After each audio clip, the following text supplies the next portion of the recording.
Nailigtas ang isang biktima umano ng human trafficking sa NAIA habang papunta sa United Arab Emirates.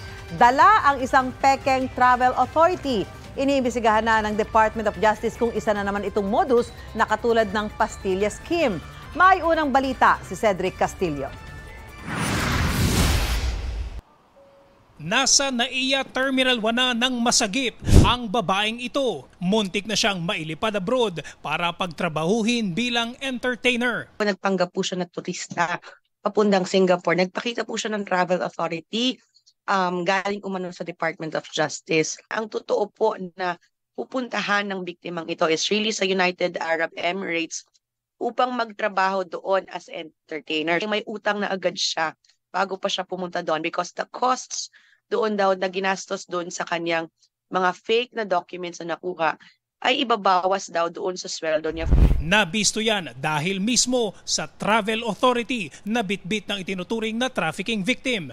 Meron itong letterhead ng Justice Department at pirmado pa di umano ni Justice Undersecretary Nicholas T. na mismong USEC in charge sa Interagency Council Against Trafficking o IACAT na nakatutok sa human trafficking.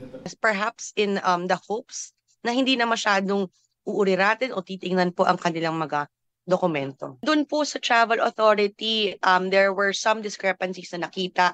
Iba rin po yung pirma ni USEC na nakita po doon sa document. And our agency po is in close coordination with the IACAT. So it was very easy for us to verify if it was indeed issued by the Department of Justice. Yung kanyang documents po ay nakuha niya lamang right before leaving for the airport. So doon po nakuha sa isang fast food chain near the airport. Ikinabahala naman iti na tila alam daw ng mga kawatan ang kanyang mga galaw at maging ang internal process ng DOJ. Bagaman itinuturing na biktima sa ngayon, pag-aaralan pa rin daw ng DOJ kung may naging paglabag sa batas ang pasaherong na-rescue mula sa tangkang human trafficking. Nasa kustodiya muna siya ng IACAT habang iniimbestigahan ang insidente. Ayon sa Justice Department, hindi ito simpleng kaso lamang na iisa ang nabiktima. Well, yung mga nakahuli, congratulations, salamat. Pero it doesn't end there. The past few days, I've been receiving many calls about corruption being practiced in the, certain acts of corruption being practiced in the BI. Escort services for that matter. And we're looking at that right now. I will be in conference with the Immigration Commissioner. Inaalam din kung halos pareho ito sa dating nabulgar na pastilla scheme kung saan may mga pinalulusot namang dayuhan sa immigration kapalit ng perang nakarolyo sa papel. Wala na sana itong problema ito pero bumabalik eh.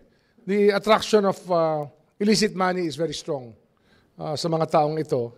Tiniyak naman ng Bureau of Immigration na katuwang ito ng IACAT para alamin kung sino ang nasa likod ng hinihinalang sindikato sa loob ng Immigration Bureau. Ito ang unang balita, Cedric Castillo para sa GMA Integrated News.